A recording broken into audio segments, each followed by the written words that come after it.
शांति को जो प्राप्त कर लेते हैं वह संत कहलाते हैं। और जब आपके अंदर शांति होगी तभी संसार को आप शांत होने का युक्ति बता सकते हैं। संसार तो एक कोलाहल है, देखिए कहीं शांति नहीं है।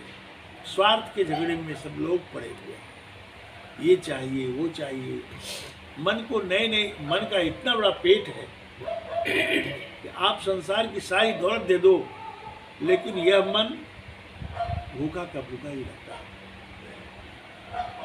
इसे कभी संतुष्ट नहीं हुआ। और सारे संसार के प्राणी मन को ही संतुष्ट करने के लिए पड़े हुए हैं, मन संतुष्ट नहीं होता। और जिस इंद्रियों पर मन का स्थान हो जाता है वह इंद्रियां संचरित होती है। आंख में मन है तो आप देखेंगे, मन कहीं और चला गया तो देखते हुए भी नहीं देख पाएंगे, ऐसा होता होगा। कान में मन है तो आप सुन रहे हैं अच्छे गाने या कुछ भी सुन सकते हैं, लेकिन कान से मन अगर कहीं और चला गया तो बाजा तो बज रहा है पर आप से पूछा जाए क्या बज रहा था, क्या सुने, कुछ नहीं, कहीं और था मन। मन इंद्रियों का मालिक है। तो इस मन को शांत करने के लिए संसार के, संतुष्ट करने के लिए संसार के प्राणी खड़े हुए हैं, कभी मन संतुष्ट नहीं होता। इसलिए मन से ऊपर उठ करके ही भजन होता है। भक्ति भजन मन से ऊपर उठने के बाद होती है, ना कि मन से। मन का आधार नीचे है, मन पानी की धारा की तरह नीचे क्यों रहे और ज्ञान की शिखा ऊपर क्यों रहे। हम दीप जलाते हैं, अग्नि प्रज्वलित करते हैं, सभी की धारा ऊपर हो जाए, ऊपर क्यों जाती है, उल्ट क्यों। इसलिए संसार जो है मन के आधार पर चलता है। मनुष्य मन के तल पर जीता है। मन के तल पर मनुष्य जीवन है। और जो मन को नहीं समझे, मनुष्य जीवन में आकर के मन को नहीं समझा जाए तो कब समझेंगे।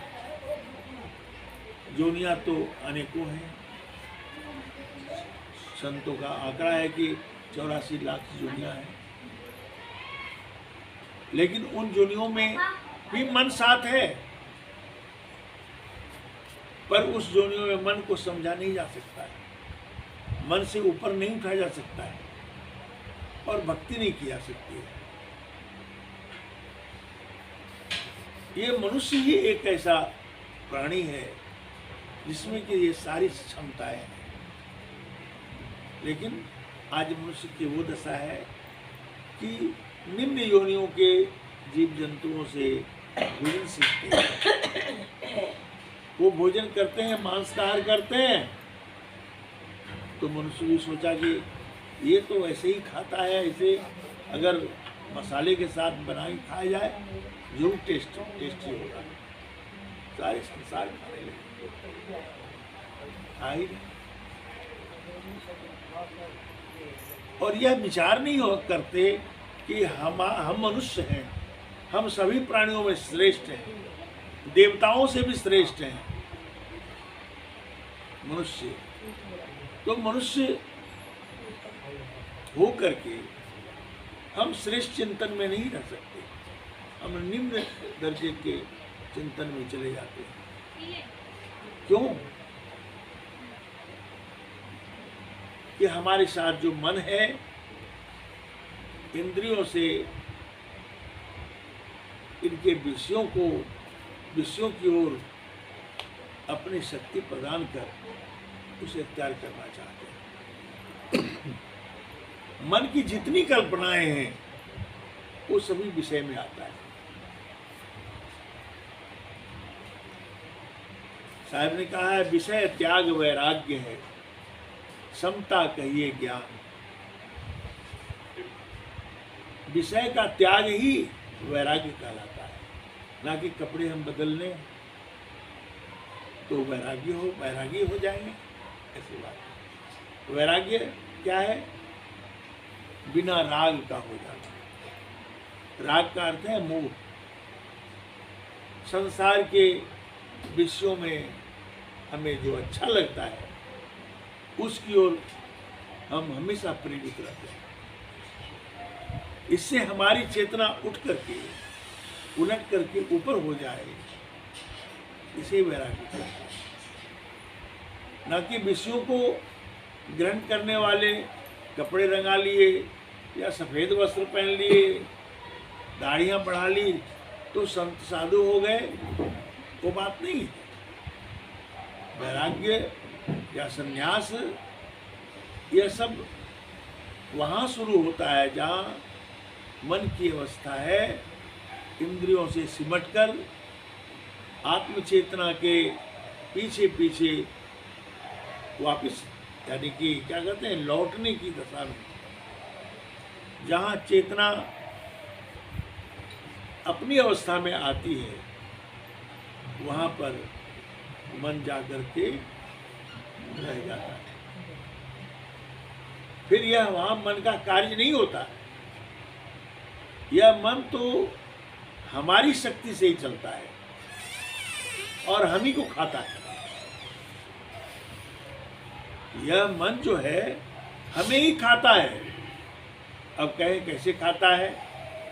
काम से खाता है, क्रोध से खाता है, लोभ से खाता है, मोह से खाता है, अहंकार से खाता है। रह रह कर इस मन में ही ये सारे उठते हैं। कभी विषय वासना उठ गई, मन बेचैन हो जाता है। कभी क्रोध उठ गया, मन बेचैन हो जाता है। उस समय क्या से क्या कर देता है। कभी लोभ उठ जाता है तो यह मन लोभ से वशीभूत होकर के क्या से क्या कर देता है।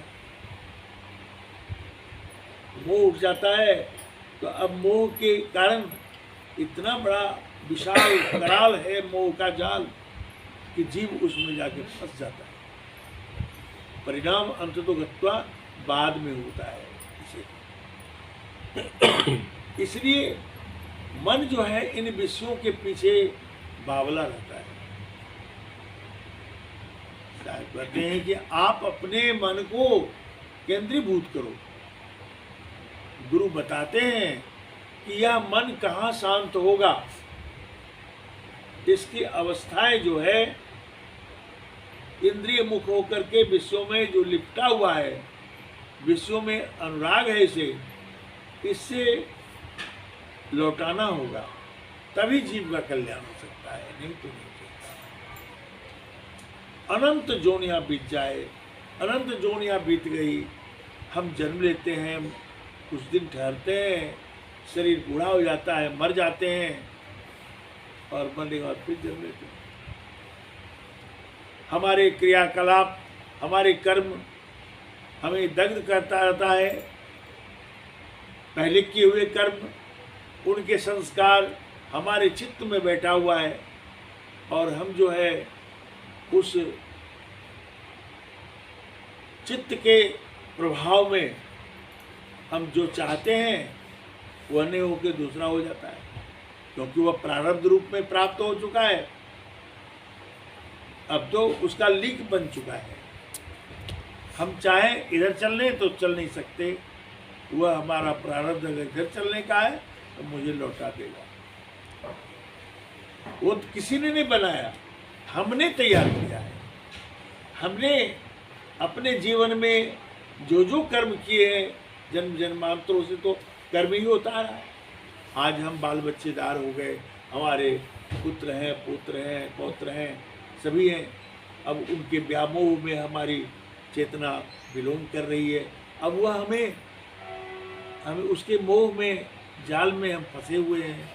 अब मैं ना रहूं तो ये कैसे रहेंगे संसार में, इनका क्या होगा।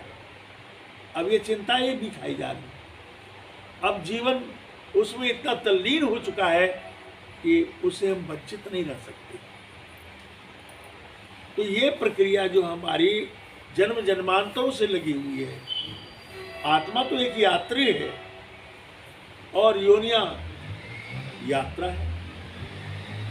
योनियों में बिलोंग कर रहे हैं हम, कभी इस जोनी में कभी उस जोनी में, जन्मना मरना, यही आवागमन का चक्र हमारे साथ है। तो हम जोनियां बदलते जा रहे हैं और हमारे कर्म हमारे साथ पीछे पहाड़ का पहाड़ पड़ा हुआ है। हमारे चित्त में कुछ निकाल करके और जो सृष्टि रचना का जो प्रक्रिया है उसमें इस शरीर को निर्माण किया जाता है। अब इस शरीर के अंदर आत्मा पिरोई गई तो इस शरीर का जो प्रारब्ध है वह तो होगा, उसे कोई नहीं काट सकता है।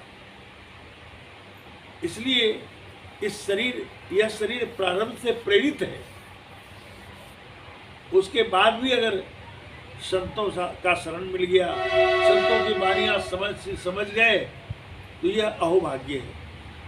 कहीं पुण्य का स्थान है आपके जीवन में, तो संतों की बातें समझ में आ जाए और अपना सुधार करने में लग जाए, यह सौभाग्य है।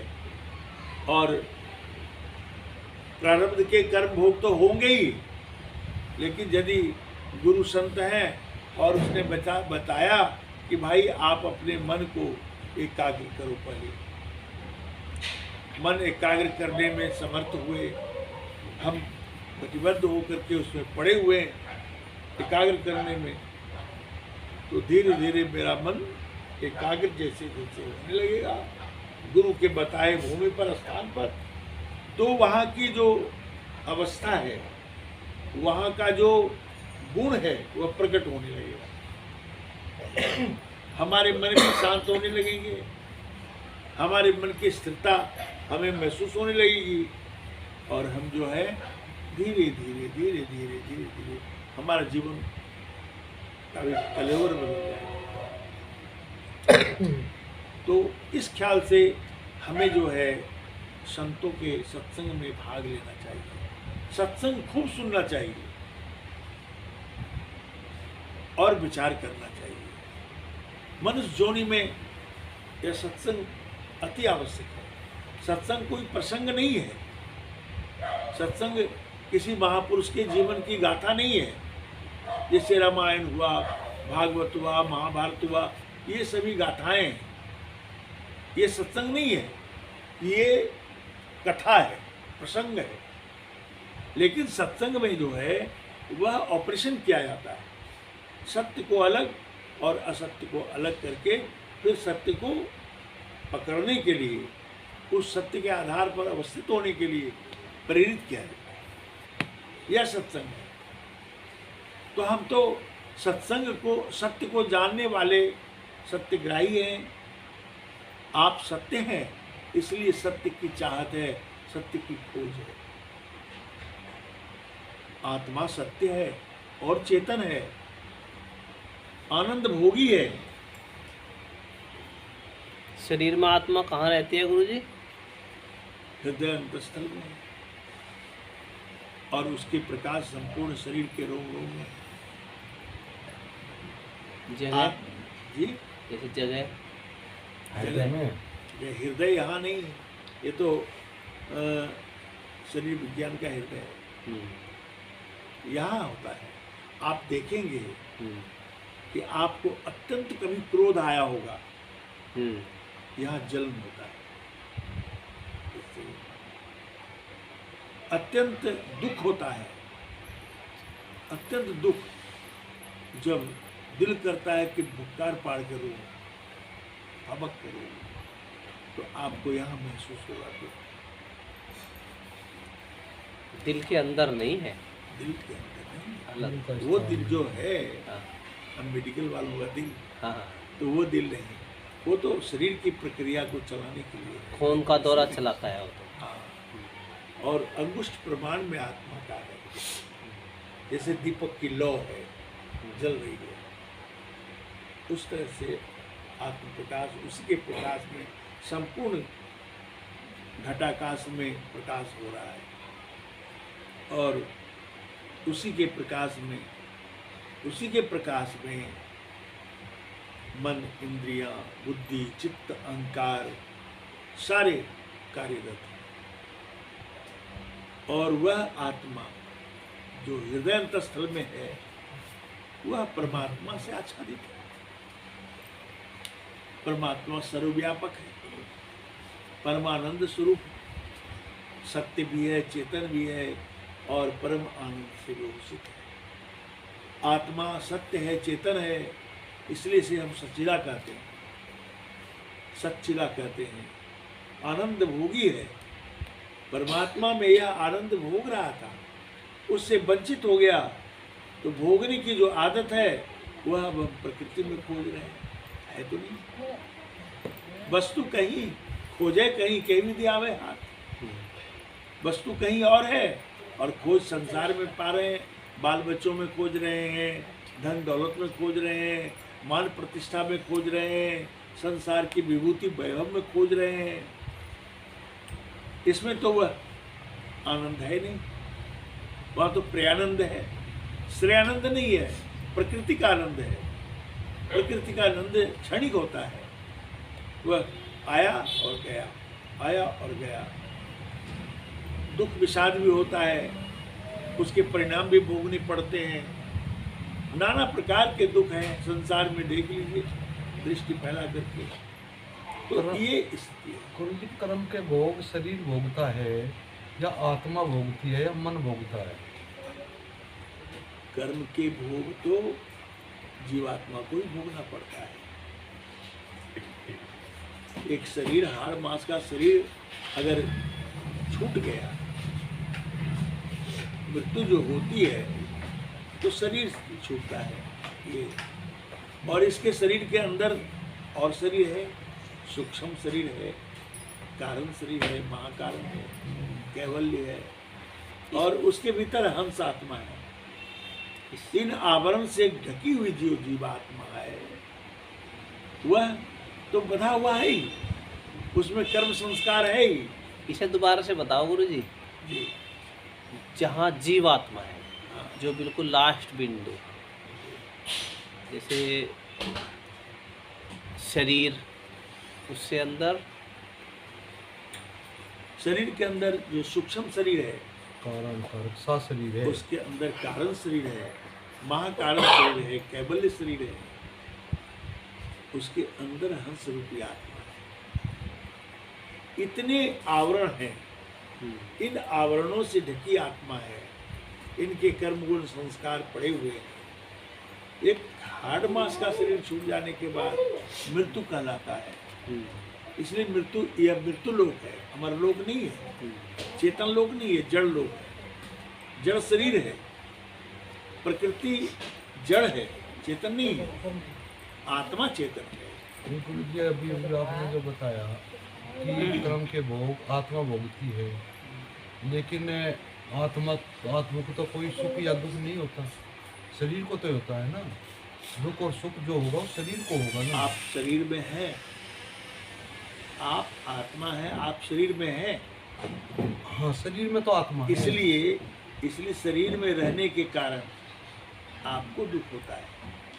कारण क्या है कि जब हम साथ जड़ चेतन की गांठ पड़ी हुई है तो दुख का एहसास आत्मा को ही होगा।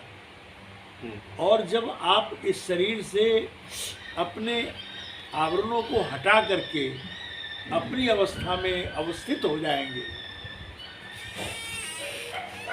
और उसके बाद गुरु के ज्ञान से, जब गुरु आपको ज्ञान देंगे, बोध कराएंगे, अपने अवस्था में आने के बाद तब आपका हालत वह होगा कि जैसे इस दीपक को यहाँ जलाते हैं तो प्रकाश होता है, और दोपहर सूर्य में निर्वात स्थान पर सूर्य के सामने रख दिया जाए दीपक को, दीपक की लौ भी दिखाई नहीं पड़ी, दीपक जल रही है या नहीं वो भी दिखाई नहीं पड़ेगा, क्योंकि उसके सामने उसका संपूर्ण अहंकार जाता रहता है। वह अपने आप को समर्पण कर दिया प्रभु में, जो मेरा है वह कुछ भी नहीं है, जो कुछ है सब आप में समर्पित किया, आत्मसमर्पण। जब आत्मसमर्पण हो गया तो फिर दुख किस बात का। लेकिन जब तक आत्मसमर्पण नहीं हुआ है तो अहंकार में जी रहे हैं।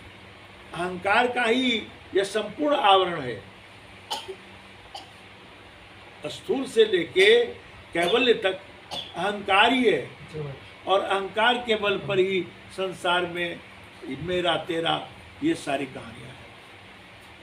तो ये तो ज्ञान की बात है कि आप अगर अपनी अवस्था में आते हैं तो उस जगह आप निर्विषय होने लगते हैं, निर्विषय हो जाते हैं, निर्विकार हो जाते हैं, निराहंकारी हो जाते हैं। लेकिन जब इस शरीर में कोई रोग लग जा रही हो, जर्जर हो जा, तो इस आत्मा को छोड़ के भाग जाए से कैसे मालूम? मतलब आत्मा तो निकल के जाएगी ना शरीर में से। भागता इसलिए भाग नहीं सकता, इसलिए कि जर्जर होने से क्या होगा? इसके लायक तो नहीं रहती ना वो, आत्मा के लायक शरीर नहीं रहा। काल गणित में घिरा हुआ है जीवात्मा। जीवात्मा जो है वह काल गणित से प्रेरित है, काल गणित में बंधा हुआ है। ये जीवात्मा निकल नहीं सकता। इसीलिए तो सदगुरु की आवश्यकता पड़ती है। सदगुरु की आवश्यकता इसलिए पड़ती है कि हर सभी रूपों में, सभी अवस्थाओं में सदगुरु अगर सही है तो आपकी रक्षा करेंगे हर अवस्था में। आप गुरु के आज्ञा में, गुरु के लक्ष्य में लक्षित होएंगे तो गुरु आपके साथ होगा। डबल शक्ति आ जाएगी, एक गुरु की शक्ति और आपकी आत्मशक्ति। तो इन बंधनों से आप ऊपर होंगे, सारे बंधन छूटते चले जाएंगे। क्यों? कि आपके साथ गुरु की शक्ति है। आप अपने आप को गुरु में मतलब समर्पित कर दिया है। गुरु शरीर हाड़ मांस का नहीं है, गुरु तो ज्ञान स्वरूप है। तो साहब ने कहा गुरु नाम है ज्ञान का, शिष्य सीख ले सोए। ज्ञान मर्याद जाने बिना गुरु और शिष्य ना हो। गुरु ज्ञान को कहते हैं, और ज्ञान जिसमें उतरा हुआ है उनका साथ आपको होता है व्यक्त रूप में। आप शरीर में हैं, गुरु भी शरीर में है। गुरु का तार जुटा हुआ है, तो आप उसको उसी तार के आधार पर आपको आपके अंदर ज्ञान संचरित करेगा। इसलिए आपकी शक्ति जो है गुरु से मिली हुई है और गुरु के लक्ष्य में लक्षित हो रहे हैं, तो यह आवरण आपका बाधक नहीं रह पाएगा। अगर आप अपने में, जब मैं था तब गुरु नहीं, अब गुरु है हम ना ही। प्रेम गलियति साकरी तामे दो न समाई। गुरु और शिष्य का संबंध ऐसा होता है कि शिष्य को गुरु में मिटना पड़ता है। जब मैं था, जब मैं हूं, तो गुरु ही नहीं है। तो गुरु जी आत्मा जब निकल के जा तो गुरु दोबारा डाल देगा जी। जब जैसे आत्मा निकल के चले गई, कोई मरे तो गुरु जी जो हो उनके दोबारा डाल दे, जिंदा कर दे। आत्मा ऐसे कैसे निकल जाएगी? निकल के जाइए मरेंगे। आत्मा तो प्रेरित है काल से। मतलब निकल कर जाएगी ना आत्मा का। हाँ, तो निकल शरीर से निकलेगी आत्मा तो परवश जीव स्वस्थ भगवंता। जीव आत्मा जो है परवश है, दूसरों के बंधन में बना हुआ है। मतलब गुरु अंदर दोबारा डाल देंगे क्या? गुरु अंदर नहीं डालते। वही मैं कहना, जिंदा नहीं कर सकते ना। जिंदा क्यों करेंगे? अरे वही मैं कहना, आप कह रहे हैं गुरु है तो वो कर सकते हैं। नहीं, गुरु का ये काम नहीं है जिंदा मुर्दा करना। गुरु का काम है बंधन से मुक्त कराना। गुरु का काम है बंधन से मुक्त कर देना। और जिंदा मुर्दा करने वाले तो वो मैजिशियन हो या चमत्कारी कोई बाबा हो, सिद्धेश्वर हो, तपस्वी हो। चेले से गुरु जुड़ा हुआ है तो गुरु चाहे तो उसे जिंदा कर सकता है। तो बोल रहे नहीं, गुरु ज्ञान देना गुरु का काम है। गुरु नाम है। मैं आत्मा कह रहा हूँ, आत्मा के अगेंस्ट कह रहे थे मैं ये कह रहा गुरु है हूँ, तो आत्मा है, ये कह रहे थे। मैं ये कह रहा हूँ, गुरु की भी आत्मा है और आपकी आत्मा है। आप देखे होंगे कहीं रामायण के सीरियल में भी देखे होंगे, तो साधारण कहानियाँ हैं कि राम और कृष्ण को, राम और वशिष्ठ मुनि उनको जब ज्ञान दे रहे हैं तो उनकी आत्मा को शरीर से निकाल कर, अपने भी निकल कर, और शरीर रखा हुआ है और वह जा कर के मिला रहे हैं कहाँ कहाँ गए, और सारे अनुभव कराए, 8 चक्रों का वेदन बताया, जो लिखा है कि अष्टचक्रा नवद्वारा देवा नाम पूर्व अयोध्या तस्याम हिरण्य कोशक स्वर्गा ज्योतिषावृत। 8 चक्रों से सुसज्जित अजितपुरी नाम की अयोध्या नगरी यह शरीर है। इसमें हृदय कक्ष में बैठा हुआ वह आत्मा राम है। तो संसार में लोग आत्म राम प्रधान भुलाना, प्रधान जो इस शरीर का आत्मा राम है वह स्वयं को भूल गया है, स्वयं को नहीं जानता, इसलिए वह इन औरों के साथ रमण करने लगा, उसी में दिन रात रमण हो रहा है। संसार में, संसार के विषयों में रमण कर रहा है। कबीर साहब ने कहा विजक में, द्वारे तेरे नाम जी मिलहूं कबीरा मोर, तय तो सबसे मिल रहा मैं न मिलूंगा तो सबसे मिल रहा है, तेरे लिए अनेकों प्रिय हैं, संसार प्रिय है, संसार के विषय प्रिय हैं, संसार का सब सारे अवयव तुम्हारे लिए जरूरी है, तो मिल ही रहा है, मैं कैसे तुम्हें मिलूंगा। दूसरे शब्दों में कहा कि सर्व तोड़ एक जोड़ लो, मध्य में दूसर नाई, अब अपने मार्ग चलो जगमग ज्योत समाई। सब तोड़ सकता है, सब तोड़ने के तैयार भी नहीं है। अपने आप को अपने आप में विस्तृत होने के लिए, आत्मस्वरूपवान होने के लिए, आत्मा की अवस्था में आने के लिए तैयार कहाँ होते लोग। या तो विषयों का व्यापार फैलाए हुए तो उसमें तो रहेंगे, और अध्यात्म कोई खेल तमाशा नहीं है, और अध्यात्म कोई पढ़ने लिखने से, किताब विज्ञान होने से नहीं परिलक्षित होता है। सूक्ष्म विषय अध्यात्म है, सूक्ष्म विषय अध्यात्म है। बूझत बूझत बूझ, साहिब अनुभव गम्य है, सूझत सूझत सूझ। अध्यात्म सूक्ष्म विषय है, वह सब बूझते बूझते, समझते समझते समझ में आता है। कई जोनियां, कई जीवन गुजर जाता है, तब भी समझ में नहीं आता अध्यात्म विषय। और साहिब तो अनुभव गम्य है, उसे जानने के लिए जब तक आत्मभूमि पर नहीं आएंगे तब तक साहिब परमात्मा को नहीं जान सकते। परमात्मा क्या है, यहाँ तो लोग काल्पनिक परमात्मा बनाते हैं, तरह तरह के परमात्मा का रूप बनाते हैं, जो मन को अच्छा लगता है, जो मन को अच्छा लगता है उसी को बना करके उसमें अपना षोडशोपचार करते हैं। लेकिन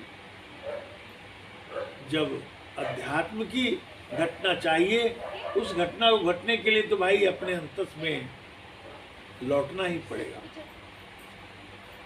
जब तक लौटा नहीं जाएगा तब तक अंतःपुर में आप विलोम नहीं कर सकते, आपको अनुभूति नहीं प्राप्त हो सकती और शांति प्राप्त नहीं हो सकती। संसार तो यूं ही इसी तरह से। और सहते साहब कहते हैं, पछा पछी के कारणे सब जग रहे भुलान, निरपक्ष होके हरि भजे सोई संत सुजान। उस प्रभु की भक्ति करने वाले निष्पक्ष होते हैं, इनके अंदर से पक्षपात खत्म हो जाता है। ना कोई मत है, न मजहब है, न फिरके हैं, न संप्रदाय है, ना पंथ है।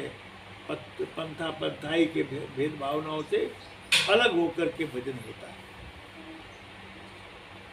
इसलिए संसार में भक्ति अविरल चीज है। भक्ति तो ये भी हो रहा है कि अगरबत्तियां जलाएं, तस्वीर लगाएं, तस्वीर हमें कुछ नहीं दे सकता, ये तो एक सम्मान है। मेरे बाबा दादा चले गए, अब हम उसकी तस्वीर लगा करके वो माल्यार्पण कर दिया और उनके जो षोडशोपचार करने का आरती लगा रहे हैं, ये एक सम्मान है, पूजा नहीं है। गुरु पूजा यह नहीं है। गुरु कहते हैं ज्ञान को, ज्ञान का संचय करना ही गुरु पूजा है। तो गुरु पूजा बहुत कठिन है। गुरु भक्ति अति कठिन है, जस खाड़े की धार, हिले दुमै से कटी हुए नीचल उतरे पार। गुरु की भक्ति करना कठिन है। अब जैसे आपका शरीर है, मेरा भी शरीर है, हम आए आपके यहाँ अतिथि के रूप में, तो आप हमारा सेवा भाव करते हैं, खाना पीना भी बढ़िया से खिलाते हैं, जाने से विदाई भी कुछ दे देते हैं, तो ये आप अपना धर्म समझते हैं। और हम जो घूमते हैं सत्य ज्ञान की चर्चा करने, तो उसका एक पारितोषिक देते हैं आप। तो ये तो बाह्य सेवा हो गई। लेकिन जो मैं बताता हूँ वो करके देखे अपने अंदर। शरीर एक प्रयोगशाला है, इसमें घटना घटित होने के बाद ही अनुभव होता है। और वो अनुभव कुछ लोग तो मन के आधार पर कहते हैं कि हमने अनुभव कर लिया, कुछ किताबें पढ़ ली, कहते हैं हमने, ये मेरा अनुभव है। यहाँ अनुभव नहीं घटित होता है, ये तो मनन हुआ है। मनन, निधिध्यासन, ये सब होता है। चित्त से प्राकृतिक चिंतन होता है। ये सारे चीज जो हैं हम केवल बाह्य रूप से जान सकते हैं, लेकिन अनुभव वहाँ है जहाँ आत्मा है, आत्मा की विशुद्ध चेतना है। अनुभव वहाँ है, वहाँ अनुभव किया जाता है। तब आप कह सकते हैं निज अनुभव वर्णन करो। आपने जो अनुभव किया अंतर में, अंतरात्मा में, वहाँ जो किया, तो वो आप निज अनुभव बता सकते हैं, कह सकते हैं। लेकिन वो भी कहा नहीं जाता, वो भी बनावटी कर सकेंगे। जो आध्यात्मिक घटना घटती है पूर्ण रूपेण आप नहीं कह सकते। वैसे जैसे आपने पुदीना डाल करके शरबत पी लिया, ऐसा लगा भाई बहुत अच्छा लगा, बहुत अच्छा लगा, इतना अच्छा लगा कि मैं वर्णन नहीं कर सकता हूँ भाई, ये कहेंगे। उसी तरह से आध्यात्मिक साधना है, आध्यात्मिक अलौकिक दृश्य है, उसको वर्णन वाणी से नहीं किया। मन वाणी से अगम अगोचर, 5 तत्व से न्यारा जो वो सकता है, तो मन वाणी से क्या वर्णन किया जा सकता है। मन से मनन होता है, बुद्धि से विवेचन होता है, आत्मा से अनुभव होता है। इसलिए हमें हर हाल में संतों के सत्संग को सुनिए, किसी संप्रदाय के, मुझे उससे कोई लेना देना नहीं। संप्रदाय का भेदभाव से कुछ मतलब नहीं। आप ज्ञान चर्चा कर रहे हैं, मैं सुन रहा हूँ, ऐसी भावना बनानी चाहिए। उसमें से कितनी बातें अच्छी बोल रहे हैं उसको ग्रहण कर लेना, और जो अच्छी नहीं लग रही है धन्यवाद, छोड़ दो। उसमें मन को अटकाने की भी बात नहीं है। कोई तरह का विरोध करने की बात क्या है। ज्ञान का अपना लेयर है, जिस लेयर में इसका ज्ञान है वहां से तो प्रकाश फैलाया है। अब राजयोग के अंदर 5 मुद्राएं हैं, चाचरी, भूचरी, अगोचरी, उन्मुनी और खेचरी। ये 5 मुद्रा की साधना जिन जिन ऋषियों ने, संतों ने किया, वहां का वर्णन किया। और वेद में, उपनिषद में, 6 शास्त्र, 18 पुराण जो भी है, सब में बातें आई है। जिस लेयर का ज्ञान है, अगर आप सचमुच में अपनी ज्ञान धारा को अंतर के अंतिम तह तक ले गए हैं, तो आपको परख में आ जाएगा यह ज्ञान यहाँ का है, ये साधना यहाँ की है, और यहाँ के बाद और आगे है। यदि कुछ नहीं कर रहे हैं तो बस मान लिया, मानना ही तो पड़ेगा। हम्म, संसार में लोग ज्यादातर मानते हैं, जानने का कोशिश नहीं करते, मान लेते हैं। अच्छा भाई मान लिया आपकी बात, ठीक है, बहुत अच्छा है, इतना कहकर संतुष्ट हो जाते हैं, करना अपना कुछ नहीं। ये प्रक्रिया जो है, मानने वाली प्रक्रिया, आज हमें यहाँ तक ले आया है। सदियों से मानने वाली प्रक्रिया जो चली है, तो यह प्रक्रिया हमें आपस में टूट फूट, आपस में सांप्रदायिकता, भेदभाव, ऊंच नीच, सारे विडंबनाओं का कारण केवल मानने वाली बात है, जानने वाली बात नहीं है। जानने वाली जिज्ञासा अगर हो इंसान के अंदर, तो फिर वो तो शांत रहेंगे, कोई उथल पुथल नहीं, कोई लड़ाई झगड़े नहीं। लेकिन ये ऐसा नहीं हुआ है, ऐसा नहीं हो रहा है, केवल मान मान करके लोग लड़ रहे हैं जगह। अच्छा गुरुजी एक बात और बताओ, कुछ माटी कहे कुम्हार से हाँ, आज तो रोंदे मोए, हाँ, एक दिन वो आएगा कि मैं रोंदी तो ये कहानी क्या सर, ये कुम्हार पे क्यों लागू हुई है? किसान भी तो किसान खेत खोद घास के इसे कुम्हार पे क्यों लागू हुई, क्यों दी? ये कुम्हार मिट्टी के बर्तन बनाते हैं, खिलौने बनाते हैं, क्या क्या नहीं बनाते मिट्टी के। तो किसान भी तो इसलिए कुम्हार प्रैक्टिकल कबीर साहब ने इस बात को कहा कि भाई कुम्हार से मिट्टी कह रही है, वो एक प्रसंग, एक भाव उत्पन्न किया उन्होंने मिट्टी से, कि भाई तुम मुझे रोज रोज रोंदते हो, मसलते हो और नए नए बर्तन बना रहे हो, लेकिन ये तुम भूल गए एक दिन मैं भी तुझे रोंदूंगी, ये तन मिट्टी में मिल जाएगा तुम्हारा। ये नहीं सोचते, संसार के प्राणी ये सोचते हैं कि मैं तो बड़ा हूँ अहंकार से, मेरे सामने वो क्या है, मैं तो इस तरह मिसल दूंगा कि वो समाप्त हो जाएगा। अहंकार ही तो बोल रहा है। कबीर जी ने उसका व्यवस्था दिया है, जी। बड़ा हुआ तो क्या हुआ, जैसे पेट खचू, हाँ, पंक्ति को छाया नहीं, फल लगे थी दूध। तो वो कहा, इसलिए कहा कि बड़े हो गए, धनवान हो गए, जनवान हो गए, बुद्धिमान हो गए, सब चीज संपन्न हो गए, लेकिन एक चीज नहीं जाना, प्रेम नहीं जाना। प्रेम अगर जानता तो प्रेम जहाँ से प्रकट होता है उस अंतिम तह तक पहुँचता, तो वो सभी प्राणियों को हृदय से प्रेम करता, उनके अंदर से ऊंच नीच का भेदभाव ही मिट जाता, ऊंच नीच का भेदभाव मिट जाता। वह चमड़े को नहीं देखता, वह आत्मा को देखता। जो आत्मा का को देखता है वह वही सभी शरीर की आत्मा को देखता है, चाहे वो गाय हो, पशु हो या मनुष्य हो या बैल हो, कुछ भी ले लीजिए, कोई भी हो, उनकी आत्मा को देखता और उनकी आत्मा के दुख सुख से दुख सुख नहीं होता। लेकिन ऐसा नहीं है, चमड़े की दृष्टि चमड़े पर आके टिका हुआ है और चमड़ा का ही मोल तोल करता है, चमड़े के जीवन में जी रहा है। इसीलिए ना कहा, अष्टावक्र ने राजा जनक के यहाँ 88,000 ऋषि पहुंचे हुए थे जनक के संशय को मिटाने के लिए।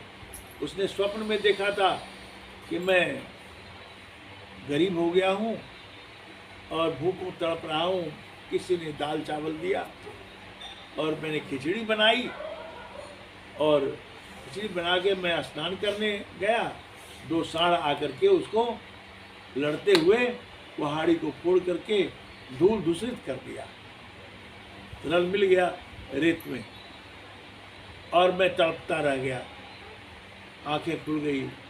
तो संशय हुआ, तो दुनिया के साधु संतों को, महात्माओं को बुलाकर पूछा कि वो सत्य है कि अभी मैं राजा हूँ ये सत्य है, या दोनों सत्य नहीं है, सत्य क्या है बताओ। यही प्रश्न किया था राजा जनक ने। तो सारे पोथियां निकाल रहा था, ग्रंथ उठा रहे थे, देख रहे थे, जवाब नहीं, संतुष्ट हो रहे थे जवाब से। उसमें अष्टावक्र के पिता भी आए थे, तो माँ से अष्टावक्र ने पूछा कि पिताजी कहाँ गए हैं, तो कहा यहाँ गए हैं। तो वो आए, वो भी आए, 8 अंग उसका टेढ़े थे, लंगड़े लूले आदमी आकर के सभा में खड़े हो गए। 88,000 ऋषि बड़े जोरों की हंसी से हंसने लगे। तारे ये देखो, ये अष्टावक्र 8 अंग का वक्र, ये क्या क्यों आ गया खड़ा होने के लिए। तो इस तरह से देख लिया सबको उन्होंने। और फिर राजा जनक ने सोने का सिंहासन रखा था, जो मेरे प्रश्न का उत्तर देगा मैं उसे स्वर्ण सिंहासन में बिठा करके उनके चरणों को धोऊंगा और मैं उनका दास हो जाऊंगा, मैं उनका शिष्य बन जाऊंगा। सबको देख लिया अष्टावक्र ने, और फिर वो वहां से उठा और उठ करके जाकर सीधे स्वर्ण सिंहासन में बैठ गया। मंत्री ने कहा कि महाराज आपको पता है इस स्वर्ण सिंहासन में बैठने का क्या शर्त है। कहा मुझे शर्त मालूम है, गुरु कभी शिष्य से पूछ करके सिंहासन पर नहीं बैठता है। तुम मुझे हुक्म दोगे तो मैं बैठूंगा, ऐसी बात नहीं है। मैं सबसे पहले यह पूछना चाहता हूं, इन चमारों से 88,000 चमार है, इन चमारों से राजा जनक तुम्हारे प्रश्न का समाधान हुआ कि नहीं। सब लोग चुप हो गए। अरे इतने इतने बड़े बड़े महात्मा, लंबी लंबी दाढ़ी और सब कुछ, तो चमार बना दिया इसने। पूछा कि आप ऐसा क्यों बोल रहे हैं। कहा चमार ही तो है, मेरे चमड़े को देख करके हंसी हुई आ गई से, आत्मा को देखा नहीं, चमड़े को देखने वाले हैं लोग। आत्मज्ञान कोई से को नहीं है, तो चमड़े को देख करके हंस रहा है, ये चमार है। तो अब बताओ राजा, तुम्हारा प्रश्न क्या है। तो उसने बताया सारी बात। कहा कि देखो अभी तुम राजा हो, तुम्हारे बाद भी कोई होंगे। हाँ। पहले भी थे। हाँ। फिर उसके बाद होंगे। कहा हाँ। कहा कि देखो ये तो सराय है, ये न तुम्हारा है न जो होने वाले हैं उसका है, ये सराय है। अब बताओ तुम्हारे पास क्या है। चलो बागों में एकांत में चलो और सोचते चलो तुम्हारा अपना क्या है, सबसे अपना क्या है। ले गया बागों में, कहा कि मेरा अपना सबसे बड़ा मन है, मेरा मन ही अपना है। तो कहा उन्होंने कि हाँ अब रास्ते पर आए, इस घोड़े पर चढ़ो। एक रकाब पर पैर रखा, दूसरी पर देने लगा, पैर उलटने लगा। तो कहा कि वह मन मुझे दे दो, मैं तुझे सत्य दे दूंगा। सारे प्रश्न का उत्तर दिया। कहा कि दे दिया। कहा फिर पैर कहाँ बढ़ा रहे हो। मन दे दिया तो फिर तुम्हारा कुछ नहीं है। मन दे दिया तो फिर क्या रह गया। फिर इंद्रियों का मालिक मन है, मन के आधार पर इंद्रियां चलती हैं। तो अब वहीं रुक जाओ। रुक गया और उसे हाथ सिर पर दे करके उसे बोध करा दिया। कहा देखो सत्य क्या है। समाधि लग गई। ये समाधि तोड़वाई गई तो चरणों पे गिर पड़ा। कहा कि ना वो सत्य था ना ये सत्य है, वो स्वप्न भी झूठ था और ये तुम राजा हो ये भी झूठ है। अब जो अवस्था में तुमने देखा वही सत्य है। संतुष्ट हो, संतुष्ट हो गया। तो कहने का अभिप्राय यह है कि जो सत्य है आप सत्य हैं और आपको सत्य की खोज है, और असत्य में सत्य खोज रहे हैं। कभी मिले? कभी नहीं प्राप्त हुआ। इसलिए गुरु कहते हैं कि भाई तुम अपने अंतस की ओर लौटो, कोई मार्गदर्शक ढूंढ लो, कोई गुरु ढूंढ लो और उसके लक्ष्य में लक्षित हो जाओ, और जो तुझे बताए वह भजन करके देख लो। जीते जी, मरने के बाद मुक्ति किसी की ना हुई है, ना होती है, ना होगी। मुक्त तो जीते जी होना पड़ता है। मरने के बाद कोई आज तक मुक्त नहीं हुआ। मरने के बाद जन्म हो जाता है, जोनियां मिलती है। और संत तो मरते नहीं, जो पहुंचे हुए संत हैं वो मरते नहीं है। वे कहाँ जाएं जी? कहाँ चले जाएं? तदाकार हो जाते हैं। जो परमात्मा कभी अवतार नहीं ले सकता, जो परमात्मा सर्वव्यापी है, सर्वसाक्षी है, सर्वनियंता है, सर्वेश्वर है, सर्वाधार है, अविगत है, उस परमात्मा में लीन हुए, फिर जाना ना कहाँ है? वह कहीं खाली है ही नहीं। इन बहिर्गत इंद्रियों से, बाहर के इंद्रियों से, आंख से देखना चाहेंगे, जो भी देखेंगे माया को देखेंगे, प्रकृति को देखेंगे, और प्रकृति के तल अंतर हर अवस्था, जर्रे जर्रे में भी वही परमात्मा व्यापक है, कहीं खाली नहीं है।